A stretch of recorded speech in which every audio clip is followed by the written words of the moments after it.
Hello friends, welcome to Kapoor tutorials. Last video में हमने CSS padding देखी थी कि हम पैडिंग को कैसे यूज़ कर सकते हैं सीएसएस में। हमने कुछ एग्जांपल देखे थे कि पैडिंग को कैसे हम प्रॉपर्टीज़ कैसे यूज़ कर सकते हैं। पैडिंग हमारे पास चार टाइप की होती है: top, right, bottom, left. Same ऐसे ही हमारा मार्जिन में भी होता है। आज हम मार्जिन देखते हैं डिटेल में कि मार्जिन को हम कैसे यूज़ कर सकते हैं सीएसएस में। चलिए स्टार्ट करते हैं। जैसे कि आप देख पा रहे हो कि मैंने एक मार्जिन का फोल्डर क्रिएट किया, उसमें इंडेक्स डॉट एचटीएमएल का एक बेसिक स्ट्रक्चर क्रिएट कर लिया है, जो हम हर वीडियो में करते हैं। तो चलिए इसको रन कर लेते हैं अपने लाइव सर्वर के साथ।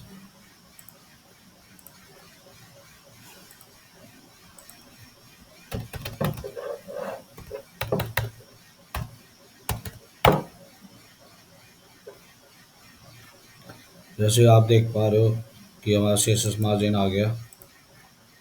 तो हमें क्या करना है, हमें इसमें एक प्रॉपर्टी लगानी है। पहले हम अपनी सीएसएस फाइल को इंक्लूड कर लेते हैं। Link href style dot C S S rel style sheet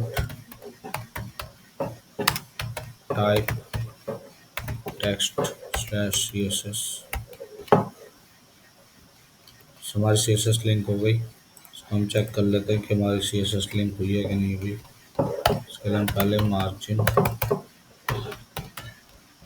0 padding 0 इसको कर लेते हैं। तो इसका मतलब हमारी सी एस एस लिंक हो गई है। तो चलिए हम क्या करते हैं, इस H1 के से में प्रॉपर्टीज ऐड करते हैं।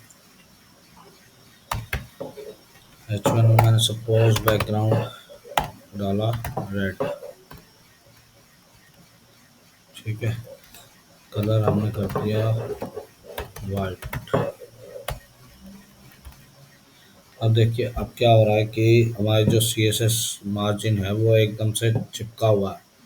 तो हमने जैसे पैडिंग का किया था लास्ट क्लास में, लास्ट वीडियो में, तो इसमें पैडिंग दे सकते हैं। सपोज मैंने 10 पिक्सल दे दी ओवरऑल, मतलब 4 साइड से। तो ये मेरी पैडिंग आ गई। अब देखिए पैडिंग तो क्या होता है, पैडिंग होती है कि आप उसकी इनर स्पेसिंग बढ़ा रहे हो पैडिंग से। लेकिन मार्जिन क्या होता है, मार्जिन हम देखते हैं अभी। मार्जिन सपोज मैंने दे दिया 10 पिक्सल। मतलब जैसे पैडिंग आप 4 साइड से दे रहे हो, वैसी मार्जिन भी आप 10 पिक्सल 4 साइड से दे रहे हो। अब देखो क्या हुआ, सॉरी, इसमें मार्जिन हमने दे दी 10 पिक्सल। ये क्या ले रहा है, चारों तरफ से ये हमारी पैडिंग ले रहा है। देखो आप, margin top, margin right, margin bottom, margin left. तो ये 4 साइडों से 10 10 पिक्सल मार्जिन ले रहा है। अब आपने ये देखा होगा कि अगर मैं मार्जिन पैडिंग डालता हूँ तो वो क्या होता है कि बैकग्राउंड मेरा बिल्कुल एंड टू एंड चिपका हुआ आता है और स्पेसिंग है अंदर पैडिंग। लेकिन जो मार्जिन है, मार्जिन क्या कर रहा है, उस डिव को उसने नीचे शिफ्ट कर दिया। मतलब मार्जिन से क्या होता है कि वो आपका आउटर स्पेस क्रिएट करता है, और जो पैडिंग होता है वो आपका इनर स्पेस क्रिएट करता है। तो ये डिफरेंस है पैडिंग और मार्जिन में। अब जैसे सपोज मैंने क्या किया,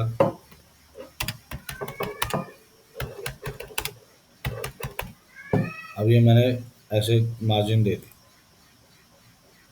तो मैंने दे दिया टॉप से 10, राइट से 20, बॉटम से 30 और लेफ्ट से 40 पिक्सल।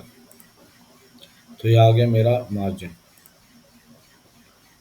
ये हमारा हो गया टॉप, राइट, बॉटम, लेफ्ट। इसको आप यहाँ पर भी चेक कर सकते हो। अब सपोज क्या होता है कि आपने देखा होगा कि हमारा जो वेबसाइट का कंटेंट होता है वो हमारा सेंटर में जाता है। तो उसके लिए हम क्या करते हैं, एक डिव लेते हैं। उसमें मैंने लिया कंटेनर क्लास, और मैंने यहाँ पर दिया H1 वेलकम। अब देखो अब क्या होगा, अब इसमें हम लेते हैं कंटेनर। कंटेनर में मैंने बैकग्राउंड दे दिया येलो। अब सपोज मैं यहाँ पर इसको S2 कर देता हूँ।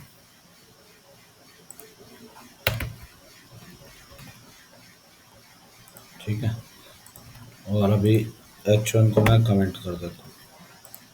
अब मुझे क्या चाहिए कि मेरा जो ये येलो वाला जो पोर्शन है वो मेरा सेंटर में आ जाए विंडो के। मेरा भी तो एंड टू एंड आ रहा है, लेकिन जो इसके अंदर जो वेलकम लिखा हुआ है वो मेरा सेंटर में आए। तो मैं क्या कर सकता हूँ कि मैंने एक बल्कि एक आउटर डिव बनाता हूँ, उसको लेता हूँ रैपर।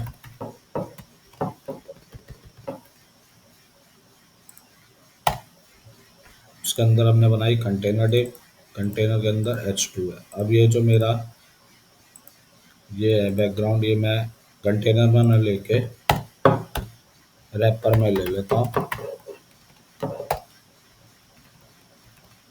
ठीक है, अब मुझे क्या चाहिए कि जो मेरा वेलकम स्टार्ट हो वो मेरा सेंटर से स्टार्ट हो। सपोज मैंने विड्थ दे दी इसमें max width 1200 pixel. Max width क्या होता है वो मैं आगे आगे की वीडियोस में बताऊंगा आपको। विड्थ 100% और मार्जिन 0 ऑटो। अब देखना आप क्या इफेक्ट आएगा। ये देखिए अब मेरा क्या हो रहा है, वेलकम वाली जो H2 है वो सेंटर में आ रही है। क्यों? क्योंकि कंटेनर की मैंने जो विड्थ की है वो है 1200 पिक्सल। मतलब क्या होगा कि अगर उसकी रैपर की विड्थ फुल है तो उसमें से जो 1200 पिक्सल की जो विड्थ है उतना एरिया वो सेंट्रलाइज में हो जाएगा। क्योंकि मैंने क्या किया है यहाँ पर मार्जिन 0 ऑटो किया। 0 ऑटो मीन्स सपोज मैंने ऐसे किया तो क्या ये मेरी हो गई टॉप की। ये सेकंड वाली क्या होती है, राइट की। थर्ड वाली मेरी होती है मार्जिन आपकी बॉटम की। फिर लास्ट वाली हमारी लेफ्ट की है। तो इसमें क्या, इसका मीनिंग क्या आ रहा है कि हमने जो किया है इसमें टॉप और बॉटम की मार्जिन हमने 0 ले ली है और लेफ्ट और राइट की हमने ऑटो ले लिया। ऑटो मीन्स कि मतलब वो विड्थ के अकॉर्डिंग ऑटोमेटिकली उसकी मार्जिन राइट और मार्जिन लेफ्ट ऑटोमेटिकली ले लेगा। मतलब जितने हमने विड्थ फिक्स किया उतनी लेगा, बाकी उतना पोर्शन वो ब्लैंक छोड़ देगा। उस एरिया में हमारा कंटेंट नहीं रहेगा। ये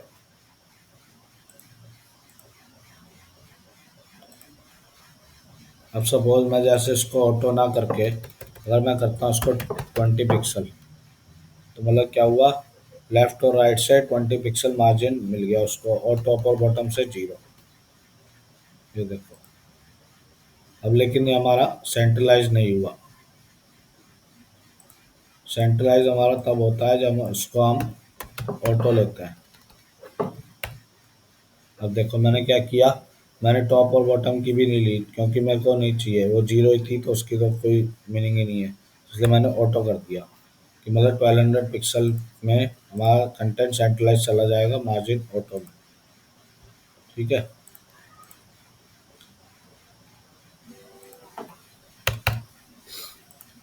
अब मैं क्या कर सकता हूँ,